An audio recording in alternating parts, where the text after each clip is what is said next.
first tour. Little did he know. Sorry. Little did you know. Little did I know. Yeah, look, the gloves are off. To all the ones who were there, you know what time it is. We here now. What you've all been waiting on and what the world has been kept from. One of the most morale-damaging experiences of my entire life. Welcome all to the Can't Sleep Tour. And let's start right at the beginning. Just how did my friends and I end up in a hellacious 7-day fever dream of despair? One man, Daniel Ochoa. You see, this bloody tour would have never come to fruition, and our spirits may still be intact if not for this goof. It all started like this. Daniel made beats. Daniel had been making beats for a guy by the name of Rocky Young. Cool guy. One day, Rocky Young told Daniel that he was planning a tour around where he lived, which was Springfield, Missouri, and figured he'd reach out to Daniel, and by extension us, given that we were then a collective known as Misconduct, and see if we wanted to join him. A most gracious and exciting invitation, for sure. Daniel should have turned him down, for multiple reasons.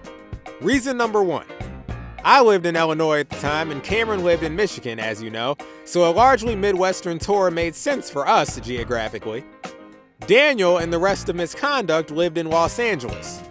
Daniel, in his infinite wisdom, figured it was not only feasible, but would be a net gain for us to go on this tour. The logic of the brain damaged surely, but let's keep going because we will certainly arrive back at the financial implications and consequences of this tour. Reason number two. Why would we go on tour when, truth be told, we ain't have fans like that? Ain't nobody want to see us. Ain't nobody know us. I personally had the clout of a potato in 2015.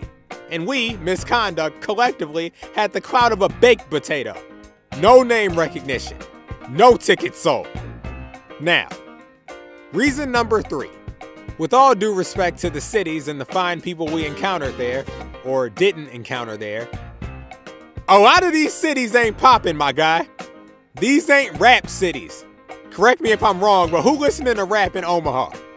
Who's even heard of rap in Burlington, Colorado, population 4,184? We ain't have no business being there. There are many more reasons, but it should be clear by now. The tour was doomed from the start. We never should have gone on it. And trust, we were all reluctant to.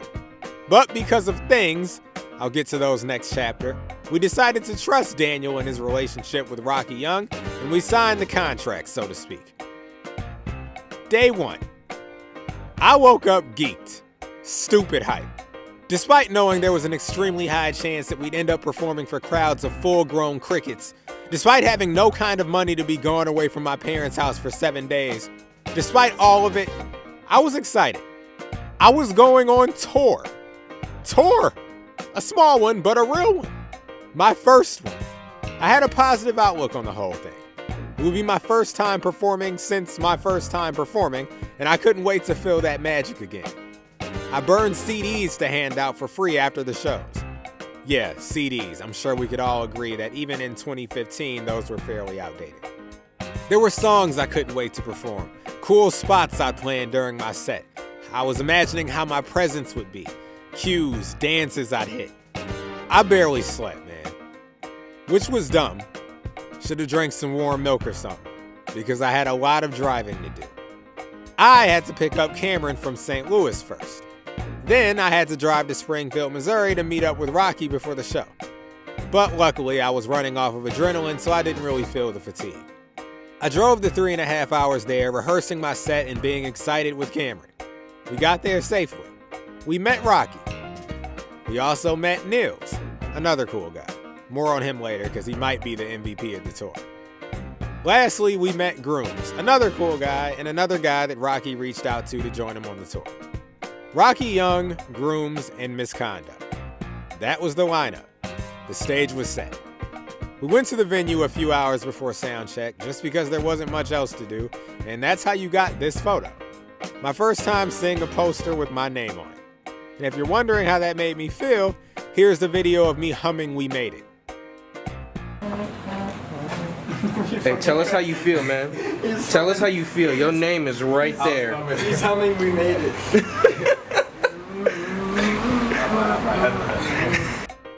After hours that felt like eons, hours spent rehearsing over and over again with my headphones, hours spent not eating because I was too anxious, hours spent sound checking and calling the rest of the crew.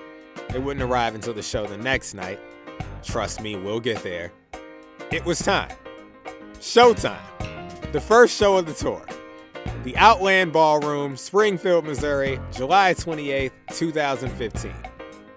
I put on my chosen attire, pizza socks, and my Courage the Cowardly Dog shirt that's always brought me comfort and thus helped with stage fright and all-around irony that's never been lost on me.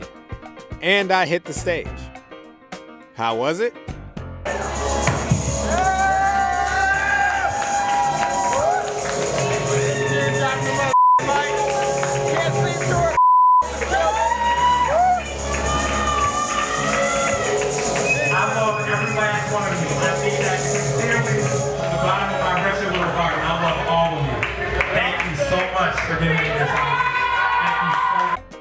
Pretty darn cool.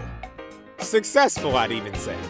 People seem to enjoy me, I definitely enjoyed them, and things went mostly how I planned them in my head. I met a lot of cool people, some I still talk to today. I gave away, well, all of my CDs. I actually ran out. That's what I get for only making like 15. Way to sell yourself short, Burch. But yeah, a really cool night.